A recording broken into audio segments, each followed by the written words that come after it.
আজকে আমরা এসেছি আপন নিবাস বৃদ্ধাশ্রমে। এখানে এসেছি একবেলা মায়েদের সাথে একটু গল্প করতে, তাদের একটু খুনসুটি শুনতে, তাদের সুযোগ সুবিধা অসুবিধা এগুলো সবকিছু জানার জন্য। আর যেহেতু প্যাজেন্ট রিলেটেড সবাই এগুলো করে আসে ইন্টারন্যাশনালি ভাবে, ন্যাশনালি ভাবে আমিও চাচ্ছি আমার উদ্যোগে সবাই যেন এগুলো করতে পারে। এগুলো নিজের ভিতর থেকেই আসার দরকার। একটা প্যাজেন্ট কুইন মানে তার ভিতরের ইনার বিউটিটা সবচেয়ে সুন্দর হতে হবে।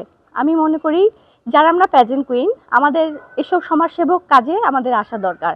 যেমন আমি এসেছি আমার মেয়েদেরকে নিয়ে, আর আমি চাচ্ছি আমার মেয়েরা এই সুযোগে এত কিছু জানি দেখে অনেক কিছু শিখতে পেরেছে ওরা, ওদের সময়টাও ভালো লেগেছে, ওদের ভিতরে যে মনের ভাবটা ছিল সেটা ওরা প্রকাশ করতে পেরেছে যে না, ওদের ভিতরে যেহেতু আমরা মা, আমরা মেয়ের জাত, আমাদের ভিতরে সফট কর্নার সবার মধ্যেই কাজ করে। তো আমি চাচ্ছি এই আপন নিবাস বৃদ্ধাশ্রম মিস অ্যান্ড মিসেস এলিগেন্সের পক্ষ থেকে অনেক শুভকামনা। আমরা এবার এসেছি ইনশাল্লাহ আমাদের প্রেজেন্টার বিউটি কুইনদেরকে নিয়ে আসব। আমি আসলে আজকে এই আপন নিবাস বৃদ্ধাশ্রমে এসেছি আমার টিমের সাথে, এবং এখানে আসলে আমি দেখতে পেলাম যে মানবিকতা, দয়া এগুলো কতটা দরকার সমাজে। আসলে সমাজে এগুলার অ্যাপ্লিকেশন করতে হবে। এই মাগুলা যারা বৃদ্ধ রাস্তায় পড়ে থাকে তাদেরকে এনে এখানে পরিচর্যা করা হয়। তো আমাদের কাছে মানবিকতা বোধ যেটা, এটা আরও বেশি জাগ্রত করা উচিত, কারণ এই মারা যাতে আরও ভালোভাবে তাদের বাচ্চাদের সাথে থাকতে পারে বা সুস্থভাবে বেঁচে থাকতে পারে, সুস্থ থাকতে পারে, সেজন্য আসলে আমাদের সবারই এটার চর্চা করা উচিত। আমাদের দয়া এবং মানবতা বোধ জাগ্রত করা উচিত। সবার জন্য আমার এই মেসেজটাই থাকবে। ধন্যবাদ। আজকে আমরা এমন একটি জায়গায় এসেছি যেখানে অনেকগুলি মাকে একসাথে দেখতে পেয়েছি, এবং ওনারা কিভাবে আছে, কিভাবে সমস্যা কি, কোনটা সমস্যার সমাধান করা যায় সেগুলো আমরা দেখলাম। মিস অ্যান্ড মিসেস এলিগেন্স প্লাসের পুরো টিম আমরা এসেছি, এবং আমাদের আজকে অনুভূতিটা আসলে ভাষায় প্রকাশ করার মতো না। তবে আমি সবাইকে একটা কথা বলতে চাই যে আপনারা কখনোই চেষ্টা করবেন না, যতক্ষণ পারবেন নিজের বাবা মাকে নিজের কাছে রাখবেন। মায়েরা যে কি তা পরে বুঝতে পারবেন যখন থাকবে না, তাই তাদের যত্ন নিন সময় থাকতে। ধন্যবাদ। আজকে আমরা এখানে চ্যারিটিতে এসেছি সবাইকে সাহায্য এবং সহযোগিতা করার জন্য। এখানে প্রত্যেকটি মানুষকে আমরা আমাদের মতো করে নিজের হাতে করে খাইয়ে দিয়েছি। আমি একজন সুন্দর প্রতিযোগিতার মাধ্যমে সবাইকে জানিয়ে দিতে চাই, এখানে প্রত্যেকটি মানুষকে আপনারা সবাই সাহায্য করুন। আমরা আমাদের জায়গা থেকে এখানে এসেছি তাদেরকে আমাদের সময় দেওয়ার জন্য। আমরা সাধারণত বিউটি প্যাজেন্ট মানে হয়তো বা আমরা বাহির থেকে ভেবে থাকি যে সৌন্দর্যটাই সব কিছু, কিন্তু এখানে শুধু বিউটি প্যাজেন্ট মানে সৌন্দর্যই নয়, ভিতরের সৌন্দর্যটাও আমাদের কাছে অনেক বড় গুরুত্বপূর্ণ দিক হিসেবে প্রকাশিত হয়। আমরা আজকে এখানে এসেছি একটি বৃদ্ধাশ্রমে। কিভাবে আমাদের মায়েরা রয়েছে যাদেরকে তাদের সন্তানেরা রেখে গিয়েছে, কিছু কিছু মায়েদেরকে হয়তো বা রাস্তা থেকে তুলে নিয়ে এসে এখানে রেখেছে।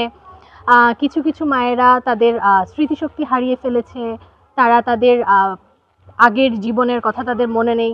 কেউ কেউ হয়তো বা পঙ্গু, কিন্তু তাদের ছেলে মেয়েরা তাদেরকে এই অবস্থায় রেখে চলে গিয়েছে, কেউ বা ফেলে গিয়েছে, কেউ ইচ্ছা করে তাদের পরিচয় গোপন করে রেখেছে।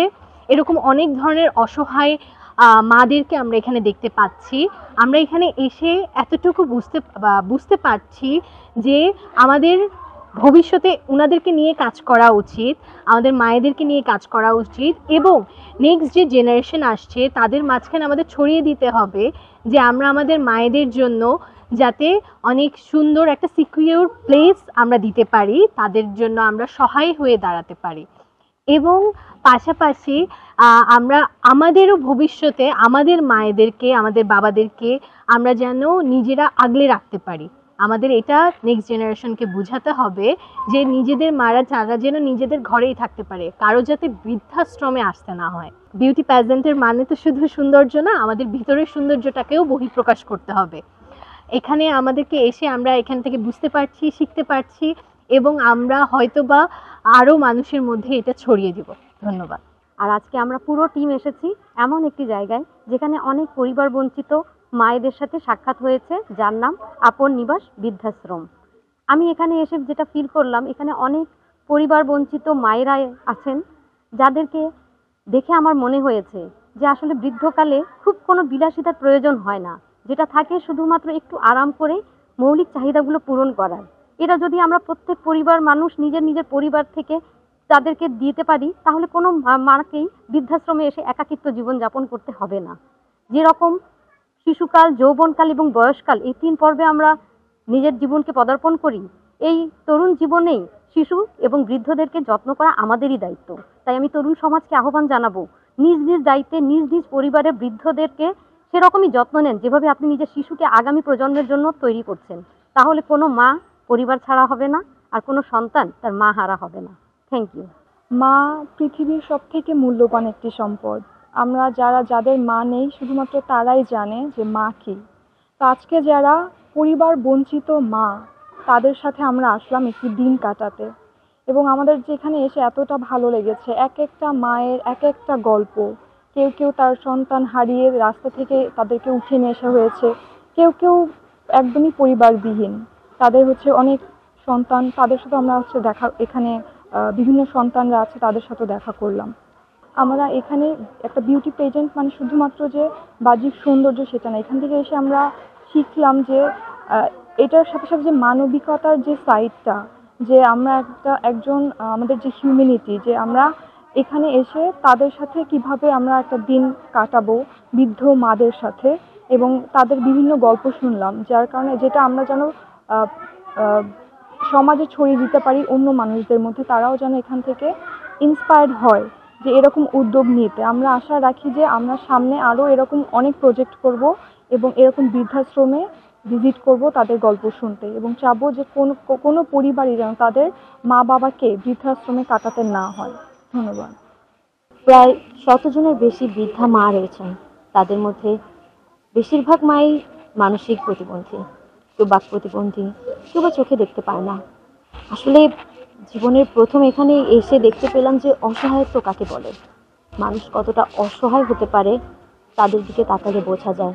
একমুঠো ভালো খাবার, একটু ভালো পোশাক, কিংবা একটু ভালো থাকার জায়গার অভাবে তারা যে প্রতিদিন কতটা যুদ্ধ করে তা এখানে না আসলে বোঝা যেত না। আমরা যারা সামর্থ্যবান আছি, যারা বিবেকবান আছি, তারা একটু হলেও যদি নিজেদের সামর্থ্য মতো প্রতিদিন কেউ না কেউ তাদেরকে একটু সাহায্য করি, সাময়িক সময়ের জন্য হলেও তারা একটু হলেও শান্তি পাবে। আর তাছাড়া মানুষের সৌন্দর্য যে শুধুমাত্র তার চেহারা এমনটা না, মানুষের সৌন্দর্য তার বিবেকে, মানুষের সৌন্দর্য তার মানবিকতায়। তাই আমরা যারা বিবেকবান আছি, আমাদের মানবিকতা জাগ্রত করে আমরা চাইলেই পারি তাদেরকে একটু সাহায্যের হাত বাড়িয়ে দিতে। আমাদের বাহ্যিক সৌন্দর্যের পাশাপাশি আমাদের অন্তরের সৌন্দর্যকেও বৃদ্ধি করতে পারি। বান্ডেল থাকলে প্রতি সেনমানিতে টাকা বাঁচবে। বিকাশ সেনমানি বান্ডেল কিনে জিতুন প্রতি লেনদেনে।